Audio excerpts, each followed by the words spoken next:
गुरुर्ब्रह्मा गुरुर्विष्णुः गुरुर्देवो महेश्वर गुरुः साक्षात् परब्रह्म तस्मै श्री गुरवे नमः। श्रीहरिं परमानन्दम् उपदेष्टारमीश्वरं व्यापकं सर्वलोकानां कारणं तं नमाम्यहम्।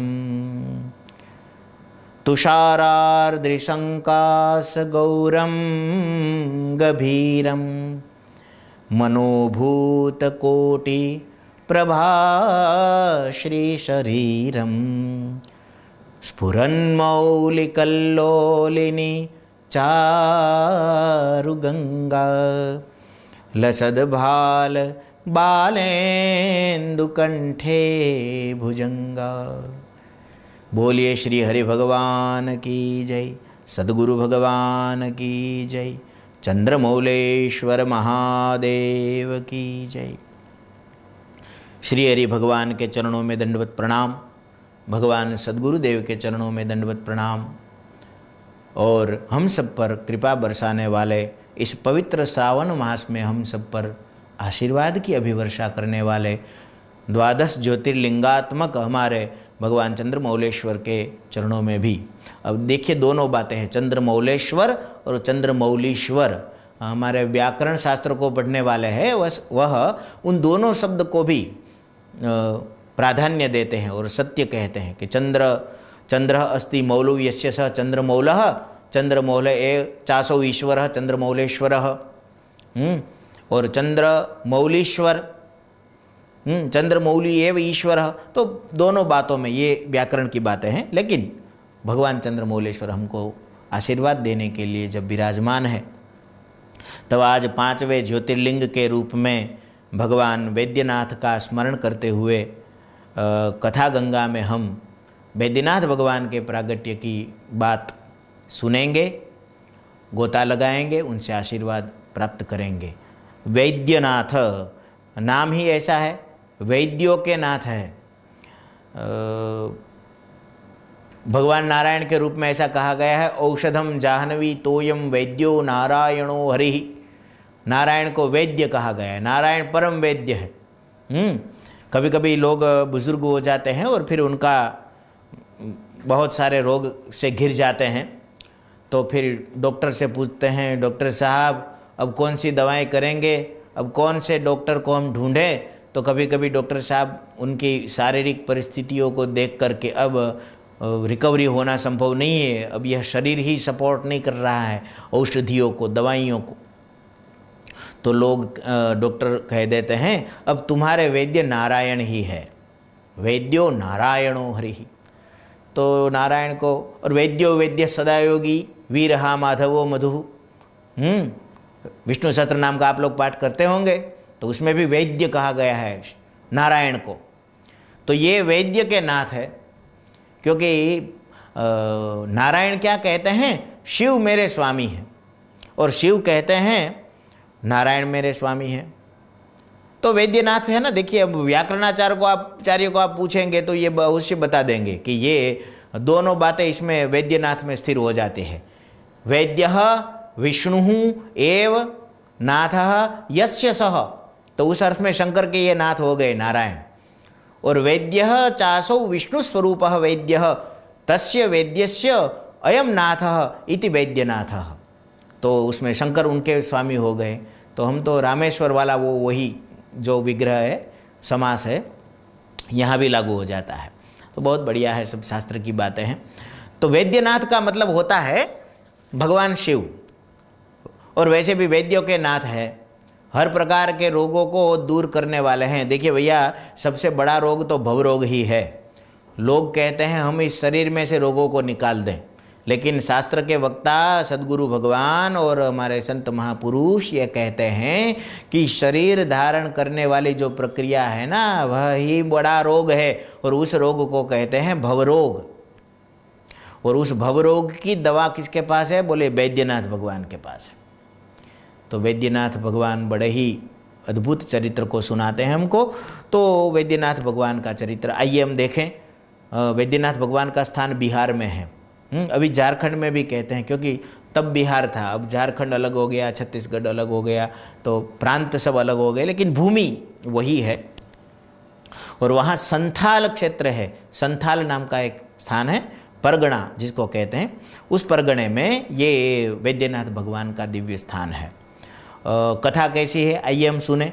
एक बार क्या हुआ, लंकापति रावण भगवान शिव जी का स्तवन करने के लिए, उपासना करने के लिए, और शिव जी प्रसन्न होकर उसका हाथ पकड़ ले, उसको आशीर्वाद प्रदान करे, इस भावना के साथ हिमालय में शिव जी की उपासना करने के लिए जाता है।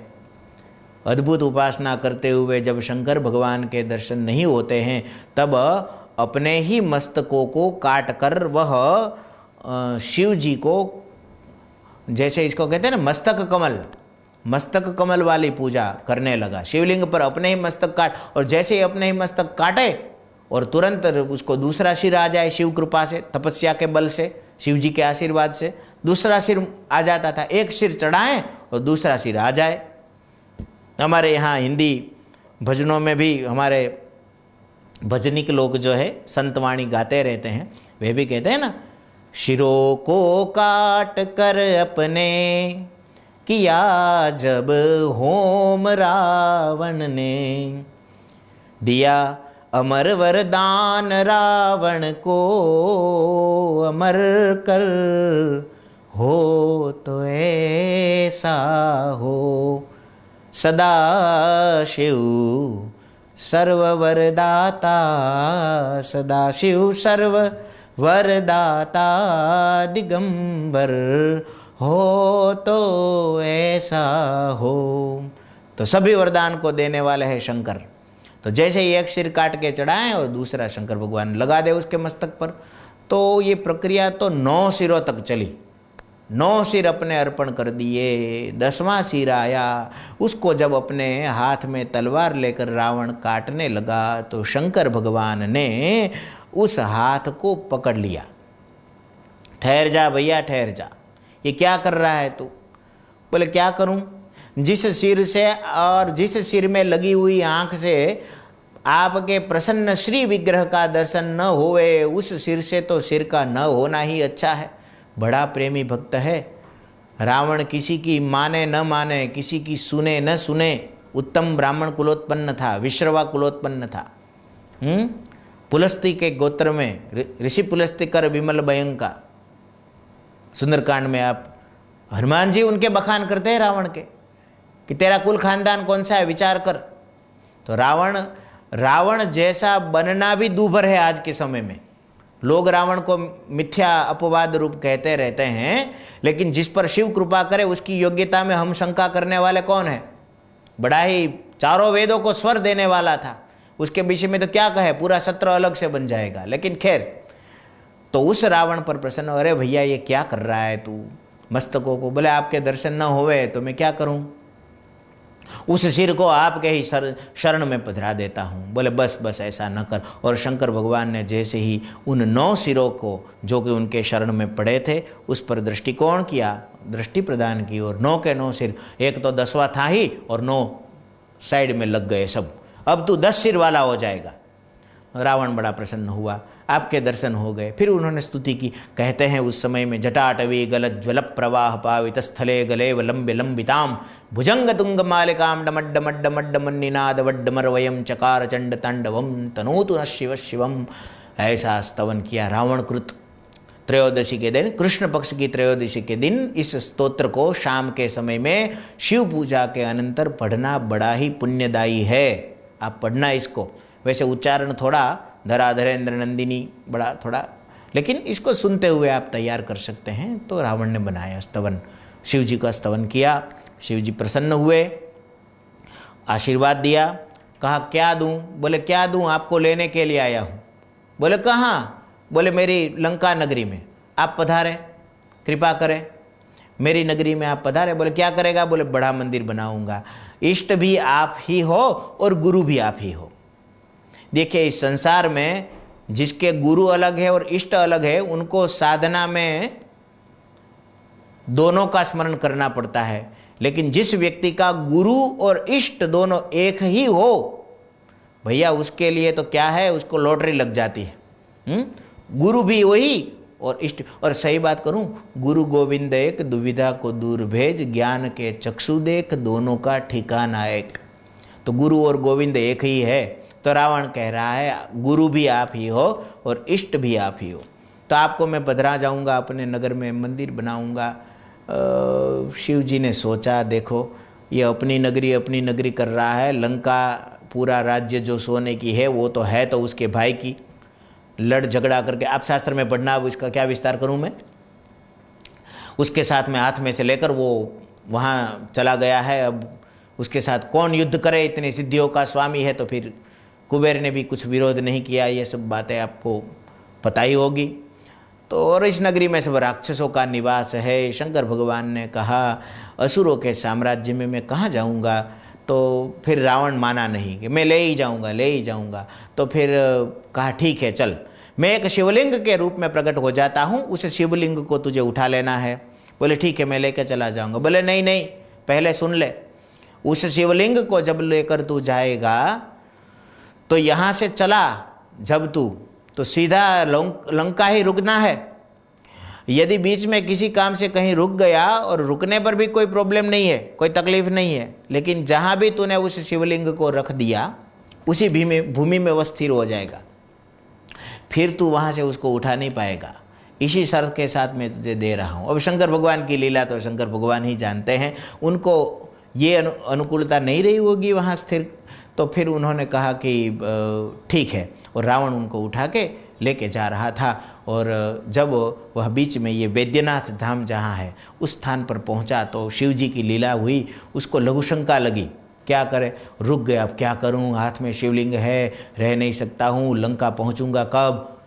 तो कोई आहिर जो होता है ना भेड़ बकरियों को चराने वाला, उस आहिर के हाथ में शिवलिंग प्रदान करके वह लघुशंका के लिए चला गया। अब वह आहिर था, अब भगवान की लीला थी, कौन रूप में भगवान आए क्या पता। आहिर ने कहा इसको मैं नहीं उठा पा रहा हूँ, तो वहीं जमीन पर रखकर आहिर चला गया। अब जब रावण वहाँ से वापस आया तो उसने देखा अरे ये शिवलिंग को यहाँ पधरा के चला गया, खत्म। तो वहीं प्रणाम करके पूजन करके अपने अंगूठे का निशान वहाँ लगा दिया। अभी भी है, आप दर्शन करिएगा, बैद्यनाथ भगवान के उस पर अंगूठे का निशान लगाया गया है। तो अंगूठे का निशान लगाकर वहाँ से प्रणाम करके वह लंका को चला गया। तभी से बैद्यनाथ भगवान वहीं पर स्थिर है, अपनी अंगुली का निशान लगा दिया है। और वैद्यनाथ इसलिए भी कहा गया है कि भवरोग से लेकर सभी प्रकार के रोगों का नाश इनके दर्शन से होता है, ऐसा शिव पुराण में कहा गया है, आप लोग पढ़िएगा। तो ऐसे सभी वैद्यों के नाथ भगवान वैद्यनाथ वहाँ पर ज्योतिर्लिंग के रूप में स्थिर हो गए। अब हमारा सद्भाग्य हुआ होगा कि रावण नहीं ले जा पाया और हमारे लिए यहीं भगवान स्थिर हो गए हैं। तो आप सब लोग दर्शन करना, सभी रोग को और भवरोग को हरने वाले भगवान वैद्यनाथ के चरणों में प्रणाम करता हुआ आप सभी भक्तजनों को मेरी ओर से ओम नमः शिवाय।